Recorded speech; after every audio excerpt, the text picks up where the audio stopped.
tekan like, tekan subscribe, serta tanda lonceng.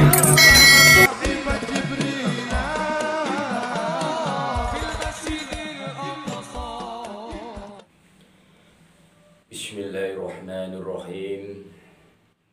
Assalamualaikum warahmatullahi wabarakatuh. Alhamdulillahirabbil alamin. Assalatu wassalamu ala asrofil anbiya'i wal mursalin wa ala alihi wa sahbihi ajma'in, amma ba'du. Rabbi sahli syadri wa yassir halaqatan min lisani yafqahu qawli. Pertama-tama kita panjatkan puja dan puji syukur kepada Allah Subhanahu wa taala yang masih memberikan kita nikmat yang luar biasa, nikmat iman, Islam, kesehatan jasmani dan rohani kita, sehingga kita bisa melakukan aktivitas-aktivitas seperti biasa, beribadah, dan aktivitas-aktivitas yang lain yang bermanfaat. Mudah-mudahan kita sampai akhir hayat menjadi orang yang tergolong orang-orang yang beriman dan kepada Allah Subhanahu wa taala, orang-orang yang muttaqin, orang-orang yang bermanfaat bagi keluarga, masyarakat, bangsa dan negara. Amin amin ya rabbal alamin. Tak lupa salawat dan salam kita sanjungkan pada Nabi besar Nabi kita Muhammad sallallahu alaihi wasallam. Karena ajaran-ajaran beliau kita semua ditunjukkan dari jalan yang gelap menjadi jalan yang terang benderang. Mudah-mudahan kelak kita mendapat syafaatnya. Amin amin ya rabbal alamin. Dalam memperjalanan belajar ilmu asmaul haq, jenengan telah melewati proses-proses dari tingkatan dasar sampai tingkat yang lebih tinggi dengan penuh perjuangan, dengan penuh rintangan, sehingga kita menjadikan diri kita semakin kuat pondasinya dengan berbagai hal, cobaan, ujian, atau rintangan-rintangan yang lain, untuk memperkokoh jiwa dan raga kita, untuk memperkokoh kekuatan iman kita. Sebedah mana kita memahami ilmu asmaul haq tersebut dengan berbagai cobaan, godaan, rintangan yang luar biasa berat. Maka dari itu, siapa yang lulus dalam ujian, dalam menimba ilmu asmaul haq, insya Allah itulah orang-orang yang benar-benar terpilih oleh Allah Subhanahu wa taala. Karena seperti saya bilang, kalau kita belajar ilmu asmaul haq dengan mengandalkan hawa nafsu saja, insya Allah dia tidak akan memahami ilmu tersebut. Tapi apabila dia mempelajari ilmu asmaul haq dengan hati, semata-mata hanya minta ridhonya Allah Subhanahu wa taala, semata-mata hanya mengisahkan Allah Subhanahu wa taala, insya Allah dia akan memahami ilmu asmaul haq dengan sebenarnya. Ya, sebelum kita lanjutkan ke materi intinya, jangan lupa seperti biasa subscribe, like, dan komen. Semoga dengan adanya nanti video-video terbaru, bagi jenengan juga subscribe, like, dan komen, akan bisa mengikuti video-video yang baru. Mohon maaf, ini baru bisa bisa upload lagi video sesudah video-video hari raya penyaluran zakat fitrah.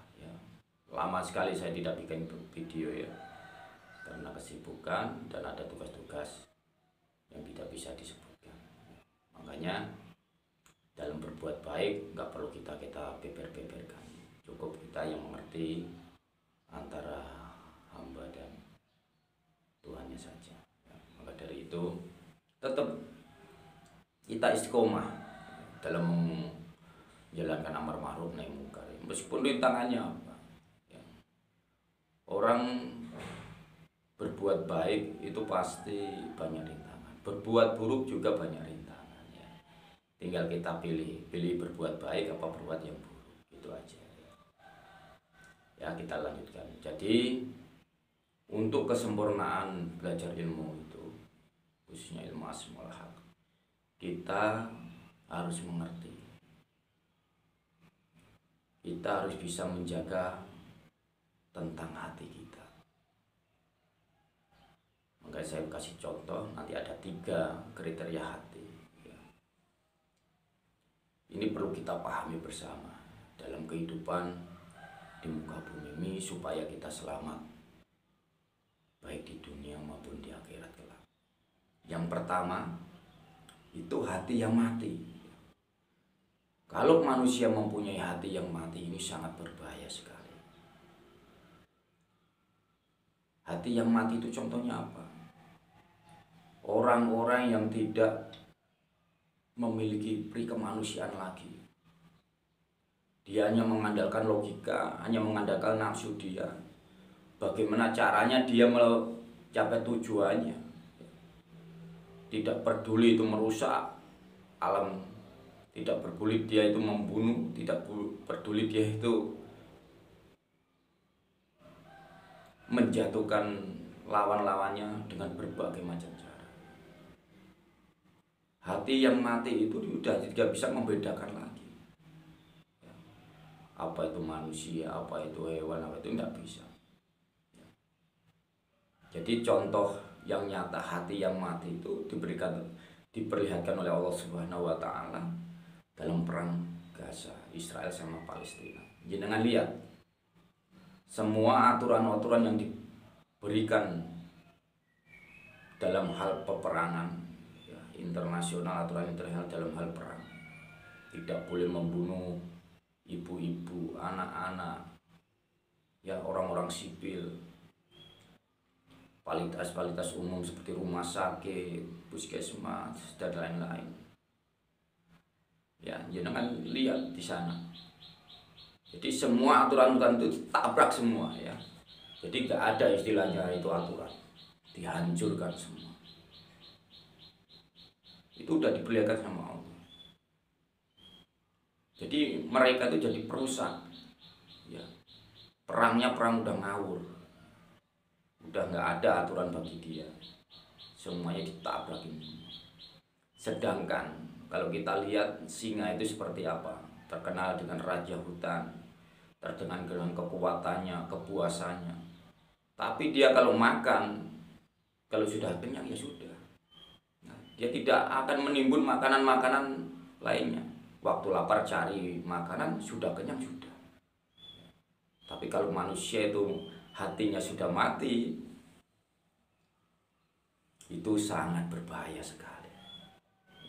Makanya kita harus jangan sampai kita tergolong orang-orang yang hatinya mati.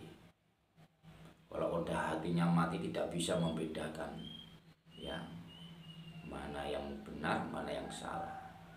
Gimana caranya tujuan dia berhasil dengan berbagai macam cara. Terus yang kedua, hati yang sakit, yang lebih dikenal di masyarakat itu penyakit hati. Ya ini juga sangat berbahaya juga. Hati yang sakit itu membuat diri kita nggak nyaman dalam hidup. Ya, karena hati yang sakit itu banyak sekali penyakitnya. Sakit iri, dengki, hasad, hasud dan macam-macam. Ya, tetangganya punya mobil iri, tetangganya sukses iri, tetangganya bisa ini iri, tetangganya punya kemampuan iri. Terus menghasut ke sana ke sini.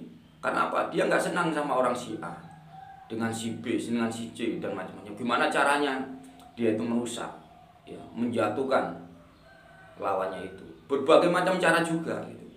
Dengan cara memfitnah, mengadu domba, menjelek-jelekan, ya. Jadi ini sangat bahaya sekali. Kelihatannya sepele tapi ini dosa besar.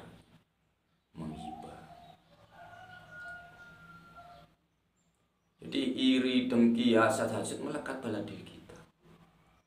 Kebaikan orang itu di mata dia nggak ada, karena dia udah nggak suka dulu. Ya. Barang siapa yang sudah nggak suka sama si A, si B, si C, sudut pandangnya udah negatif, nggak ada positifnya. Ya. Mau orang itu berbuat baik seperti apa nggak ada.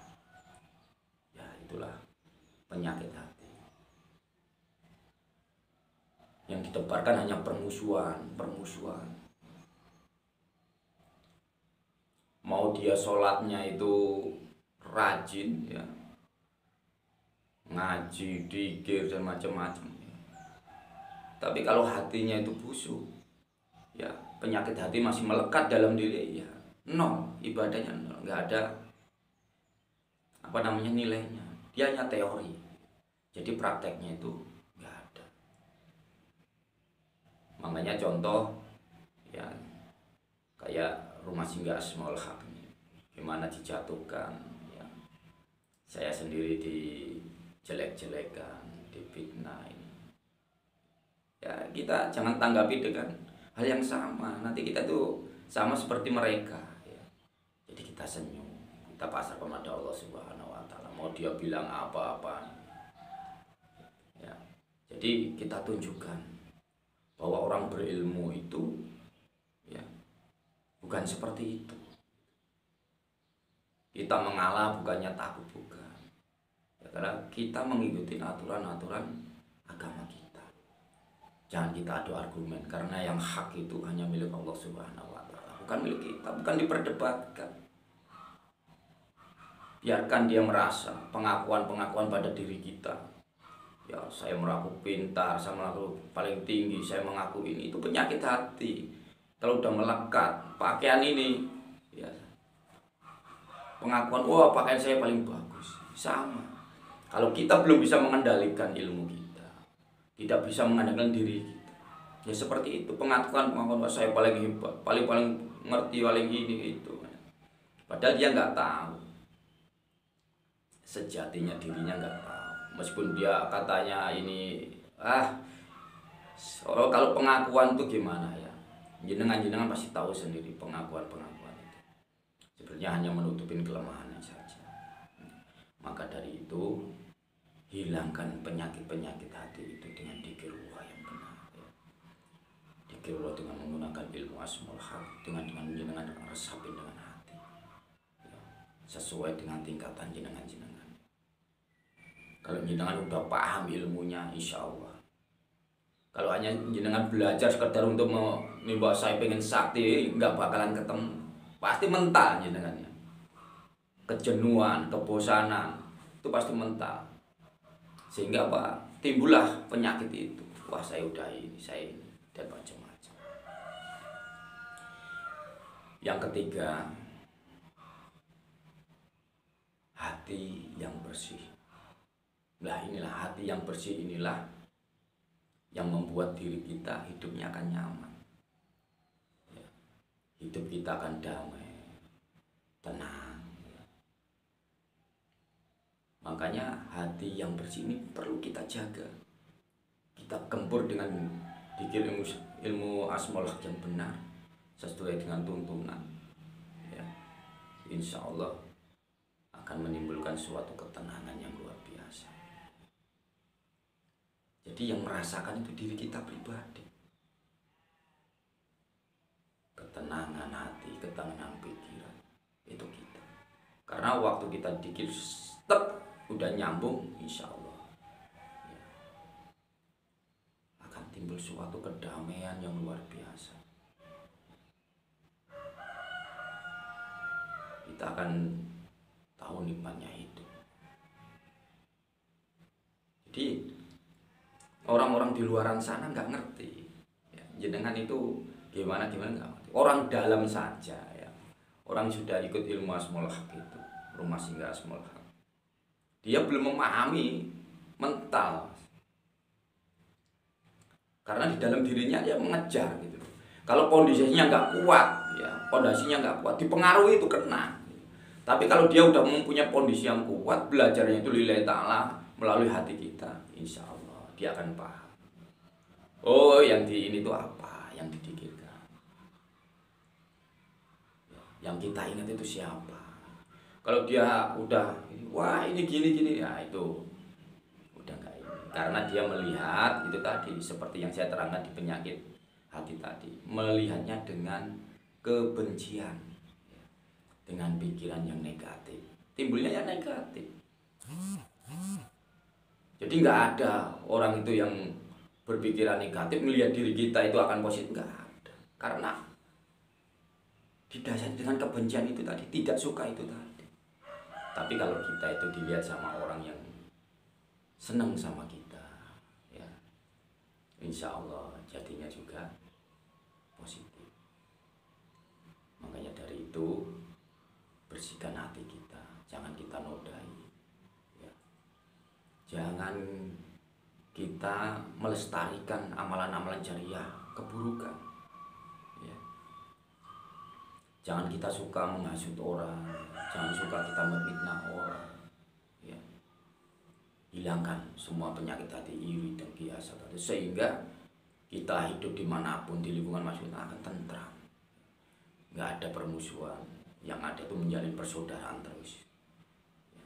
Kalau bahasa Jawa perseduluran salawase, ya, itu intinya itu. Jadi kita di dunia itu hablum nanas, untuk mencari akhiratnya kita hablum Allah. Jadi kita harus setidaknya seimbang, gitu. Jadi akan ngerti. Makanya kalau jenengan-jenengan itu mengetahui orang yang diutamakannya pengakuan, setiap ini hanya menjelekin orang, pengennya menjatuhkan orang, kalau udah nggak seneng diomong kemana aja, tinggalkan itu. Itu akan merusak hati jenengan-jenengan semua, tinggalkan. Kita menimba ilmu kalau hanya untuk diajari untuk berbuat yang nggak baik, untuk membenci orang, untuk menghasut orang, untuk mencaci maki orang, itu buat apa? Ya, itu tinggalkan seperti itu. Ya, jangan jenengan ikuti. Ya.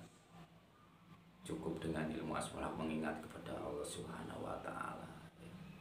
Insya Allah apa yang ada di dalam diri kita akan berjalan seiringnya waktu, ya. Mungkin itu ya yang bisa saya sampaikan. Ya, ingat, jangan pelihara hati yang mati, ya. Pertama. Yang kedua, jangan pelihara penyakit hati, pelihara hati yang bersih, sehingga nur akan keluar dalam diri kita. Kita akan bisa hidup berdampingan seperti kita keluarga sendiri. Jangan lupa sekali lagi,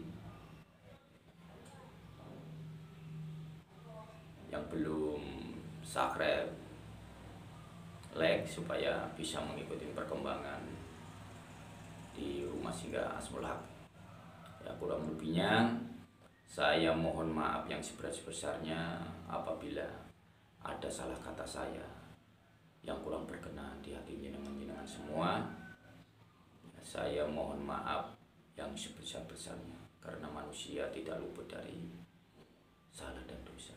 Maka dari itu, sekali lagi, apabila kata-kata saya ini kurang berkenan di hati jenengan, menyinggung perasaan jenengan, saya mohon maaf yang sebesar-besarnya. Akhirul salam.